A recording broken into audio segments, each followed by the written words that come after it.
सतरियाम सुखन शाखूं कढियूं। ऐं सकाफ़त खाते हुकूमत सिंध तरफ़ां तमामु आयल मौज़ महिमाननि जो तहे दिलि सां शुक्रगुज़ार आहियां जेके अॼोके असांजे हिन प्रोग्राम में आयल आहिनि।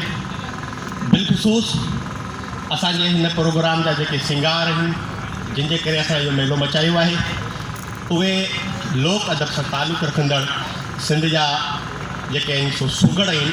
ऐं बिलख़ुसूस अॼोके असांजे हिन प्रोग्राम जी हिकिड़ी इंफरादियत इहा बि आहे त हे जेके बि सुगड़ जेके मुंहिंजे पोयां तव्हां वेठे ॾिसो था घणो करे उन्हनि जो तालुक़ु बदीन ज़िले ऐं पंहिंजे लाड़पटीअ सां ई आहे।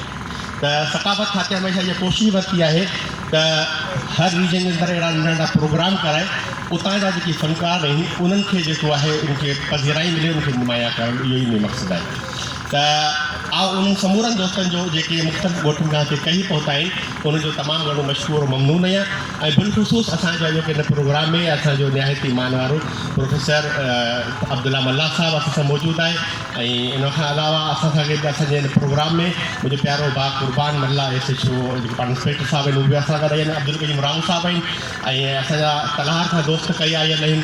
ऐं प्रोफेसर मोहम्मद इस्माइल मेमन साहिबु उहे बि असां सां गॾु अॼोके हिन प्रोग्राम में मौजूदु आहिनि। सभु मुंहिंजे सर जा मोड़ आहिनि ऐं कंहिंजा कंहिंजा नाला बि वठां उहे सभई माण्हू पंहिंजो बि वक़्तु कढी करे असांजे हिन प्रोग्राम में आया आहिनि उन्हनि जा वॾा वॾा आहिनि। हिकु चकर वरी बि पंहिंजे तरफ़ां ऐं सकाफ़त खाते हुकूमत सिंध तरफ़ां समूरनि आयल महिमाननि जो मशहूरु ऐं ममनून आहियां।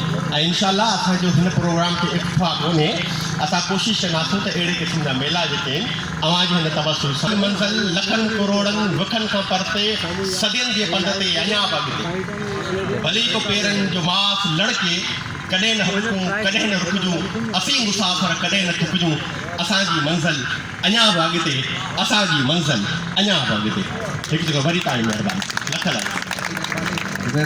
मौजूदु आहे। साईं रब नवाज़ साईं रब नवाज़ साईं वियो वियो वियो नालो तव्हां मूं वठी अचो रब नवाज़ साईं ख़ासि केली तहतुल लफ्ज़ में साईं फरमाइश थो करे ऐं छा साईं ये सूरत ससुई जे भोयारी थी भोर